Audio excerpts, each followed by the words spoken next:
So what you're seeing here is a recent environment art piece that I did as a personal project. It is a piece of fan art from Age of Empires 4. It's called the Mansa Quarry, and it's kind of like an African building. And during this process, I did a lot of stuff. So I want to share with you what I did and how I did them. And not so much technical stuff, but a lot of behind the scenes stuff on how this works. So let's get started. So what I have now, it's the scene that I work with. And what I want to tell you, it's a little secret that I use for all my scenes. And that is the rule of 30%, 30-70. So what it basically means is that I don't want everything to be extremely symmetrical or extremely like cut in half. So what I mean by that, for example, if you take a look at the object here, you will see that the bottom part, this part, is not exactly at the middle. It's a little bit below it. So you don't have like half. It's a little bit less. Maybe this is more like 60 and 40%. But I tend to not cut things in half, because if I do that, then it starts looking like a little bit strange. So the same thing you can see here in the ropes that are here, for example. You can see that some of them are like here and here. And then suddenly I do a big jump to here, right? So this asymmetry makes it way more interesting, instead of just, grabbing these two. Let me see if I can click on these, grabbing these two, and then go up. Let me see if I can do that. There you go, something like that, Let's just pretend it's very well positioned. Like if I put it like around here, it doesn't really good. That doesn't really look very well, right? Not the best example. Let me just try it once again. Just a little bit. Yeah, there you go. Something like that. You will see that it's like very, very symmetrical. So I tend to don't do that. I tend to leave space for this kind of stuff. So whenever there is a possibility that I can use the rule of thirds, especially in proportions, I use that a lot. A lot of things that you will notice also, it's the textures. So when you see this piece, there's a lot going on here, right? When I think of textures, I mainly think of patterns. So for example, you can have brick textures like this, and that is a very recognizable pattern, right? And then you can just, if I duplicate this, you will exactly know how the next texture is gonna look like. To the other extreme, you have really unrecognizable patterns that are pretty much like this. For example, like a rock texture is very chaotic. You don't necessarily know if you copy and paste how it's gonna look like next, right? And then you have like in between.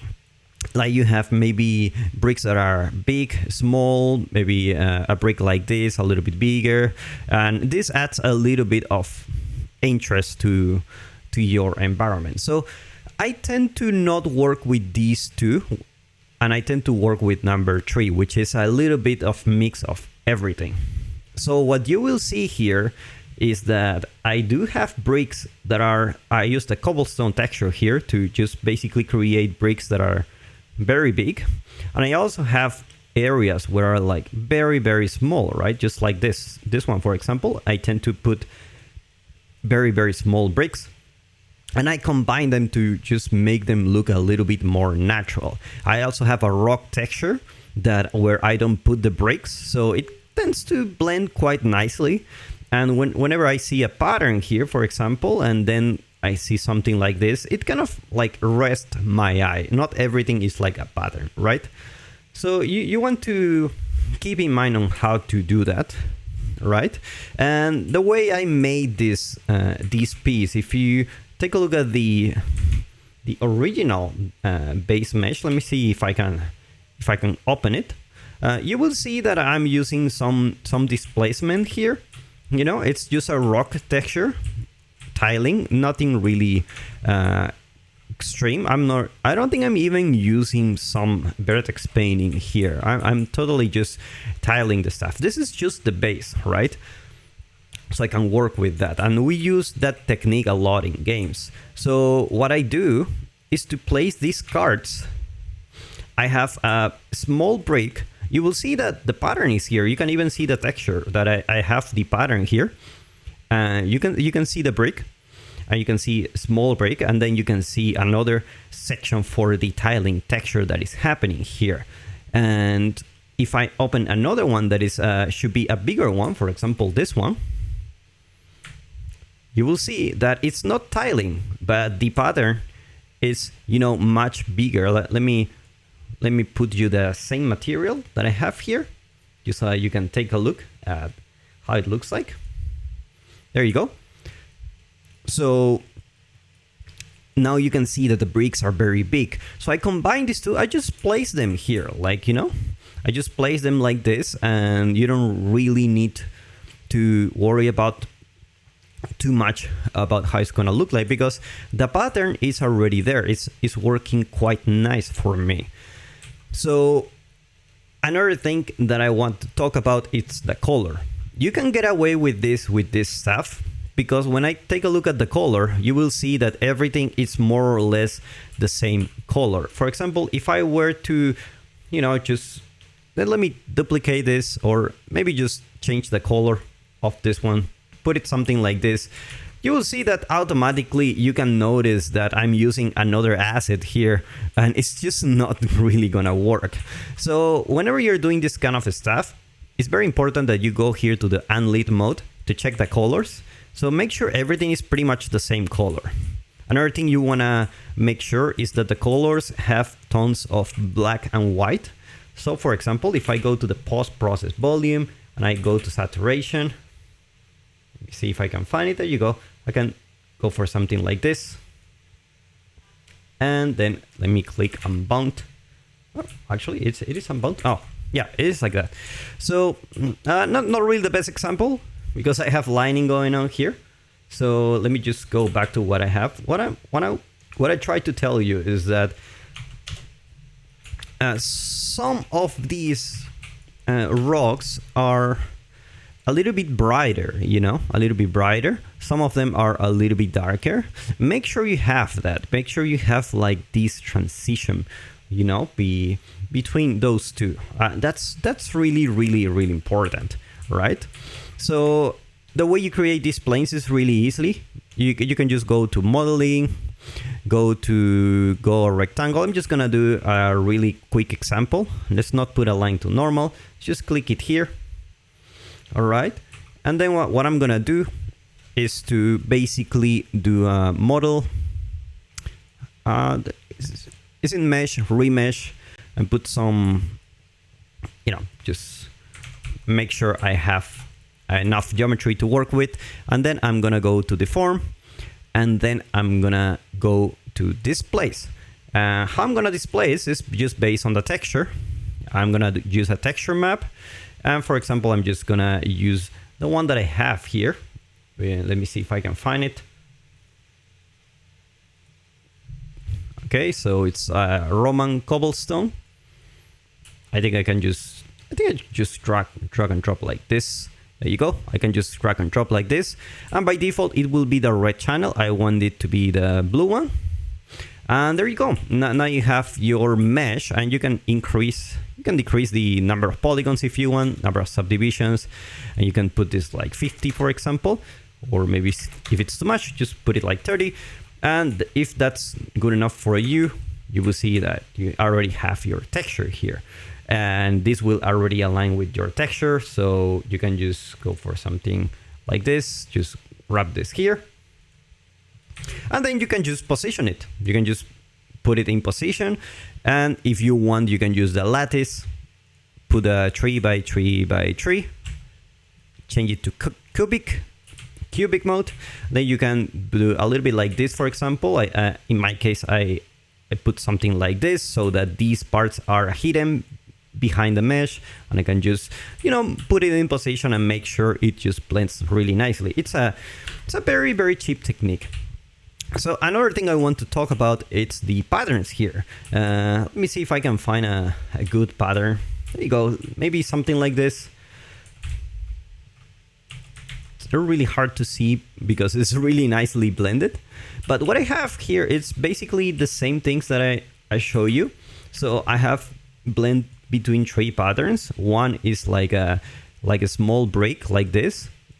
You can see it here in this area, like a lot of a small break, very, very small. Now I don't want to put small breaks everywhere. And I'm going to talk about the patterns, but I also going to talk about something extra that you can put. There's also a lot of bigger bricks here that you can find. These are like my big patterns. And there's also another mud material, like matte material. Excuse my accent. It's a matte material that it's basically not a brick. It's just very plain. All right. So this is pretty much like this, like whatever, right? And I blend between these 3. And you will notice that some parts of this area have very sharp shadows, right? And some of them don't. So let's take a look at this one, for example. Like you can see that, let me hide this for now. Let me hide this for now. There you go. So you can see in this area that it's very plain. And the reason for this is that my height map is not very strong. So whenever the light hits, I won't have any shadow. That's a really good thing. Because if this pattern was really noisy, then this shadow here is gonna grab the attention. This is called noise, right? So let's just say in terms of intensity, I have these 3 islands here. 1 without noise, 2 with like heavy noise, but it's like a big pattern. And 3 is like a lot of noise, but the height map is not so big. So basically the shadow won't be that strong. So you don't want to put noise everywhere because it's just gonna look very noisy. Like it's gonna be shadow everywhere. And you also not gonna have like these plain texture everywhere because it's not gonna be any shadow. So you're just gonna be painting between you know, these textures just to have a look of how's the shadows are working here, right? A lot of noise, maybe not so much noise, a little bit of shadow, no shadow, big bricks with a little bit of shadow, no shadow, and you get the idea. You can do the same here. Notice that when there is no shadow, things are a little bit more obvious in terms of the albedo map. As soon as you put like the lining here, like everything, all the colors start matching very nicely. You can always change the colors, but for my particular case, I wanted to play a little bit with the colors here, which brings me to my next topic. Always change a little bit the hue. Like you have this hue, you have this hue, you have this hue. Don't put everything the same color. I already did this at the bottom because I felt like it was right, but at the top I felt like I want to have more color variation. So what I did was just to let me just go to the post process to show you what I mean by this. Let me just open one of this. There you go. If I go to the albedo tint, you will see that I can just move the things around, right? And this is basically changing of hue. You can also change it here, by the way. Like this H here is for hue. So what I have is I choose a main color. Let's just say it's this one here, right? But I don't want everything to be like the same color. So I tend to put a little bit of a different hue here. I'm just basically looking for the neighbors, right? Or maybe just one more neighbor, but I don't want to go the other way around. Otherwise it's just gonna look really, really strange. So what I tend to choose is one of these colors, and then I'm just gonna choose one of the neighbors. And what you see here is it's something really interesting. It's the surface. It has pretty much, you feel like it's the same, but it has this beauty of different color sections that you're working with, like this one, for example. All right, so that's something really nice. So that's something to keep in mind. And obviously I'm using the tessellation feature. I'm gonna just give you a good, let me show you the material. If I can find it, there you go. This is my material. I can just open the material to show you how it works. First, you need to go to the notepad and enable tessellation. There are plenty of tutorials for that. It's very easy. And then you will have this displacement map. So what I have is just simple textures, nothing crazy. I make the materials, I blend them, and basically I do the same here. And my transition color is the vertex color, right? So with 5.5, you won't have much problems with the vertex colors. Before 5.5, what you need to do is to basically disable Nanite, paint the mesh, apply the colors, and then put them again, and then you will have something like that. So just keep that in mind. All right. So I already lost where I was. Okay. So just to show you, now that I'm changing my lining, it's just another topic. I'm gonna talk about this detail lining. It's called lining only. So what happens here, I don't know if you can see it, but when I change my lining, my shadows and my highlights just basically changed the whole. It changed the whole thing. Let me give you an idea of a bad lining. This is a bad lining because everything here, it's plain. Everything here that you see here, it's pretty much the same value here. If I were to put this in Photoshop and I just, just pump the values a little bit, I can even do this like here, like with the contrast, I think. Let me try this a little bit. Try to put a little bit of contrast. There you go. You will see that you will have way more contrast like everywhere, right? So as soon as you move the lights just like this, you will have areas that are basically in shadow, like this one, right? And there you have lit areas, right? So what I did was something like really, nothing crazy. What I did was just to find something that I like. And I think I went for something like this. There is no right or wrong for this, but I'm gonna explain to you why I like this lining here. So what I have, it's basically a lit area here, just like this, and a shadow area. And remember the 730% that I talked to you about? I also think about that. I don't want to be everything lit.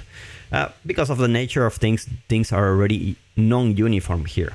But another important thing, you will see here that this area here, this is really important.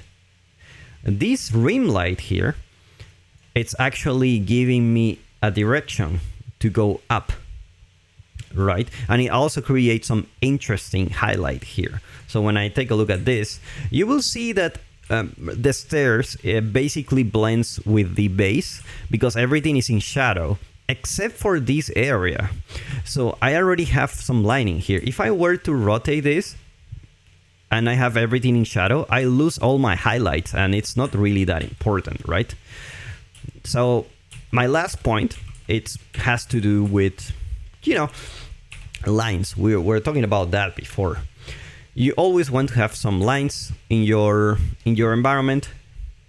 And the best way to think about lines is just really simple. It's not only the objects you put here and the direction that they have to point you at the focal point. These flags are already working like really good for me because they help me to help the viewer focus on the focal point.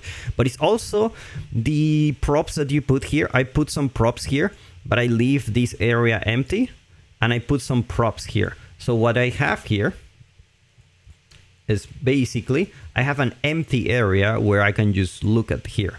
So all this is basically helping me to look at this way, just like that, right? The rock here that you see, everything is on purpose. It's in the direction like this, right?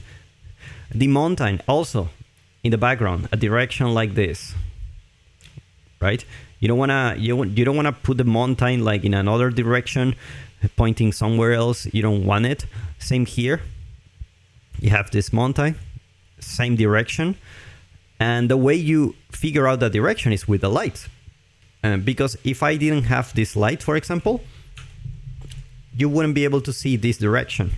Sometimes it's not the object itself, it's the highlight it creates that allows you to see the direction of things.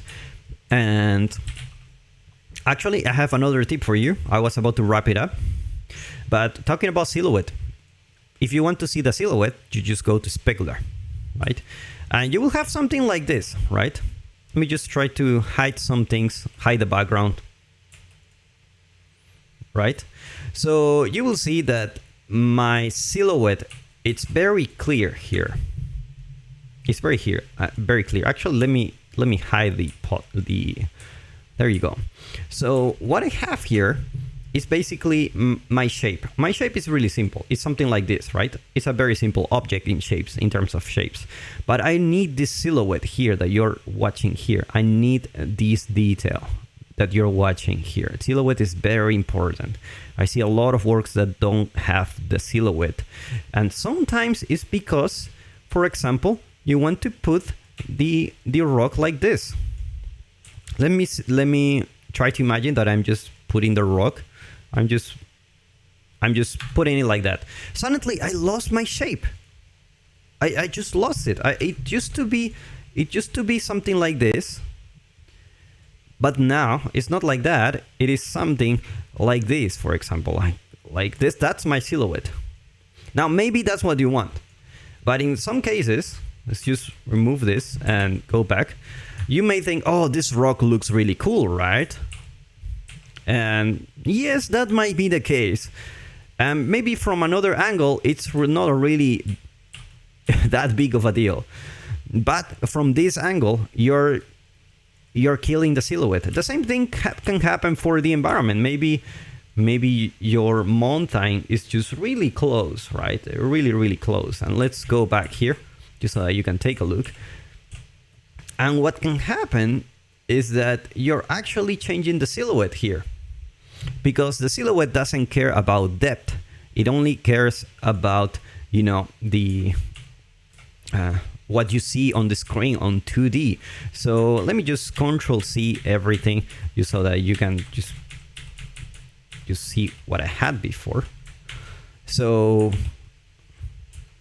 now that you have this, you will notice that my silhouette is just really clear, and that's on purpose. So make sure your silhouette is right. Do not block it, right?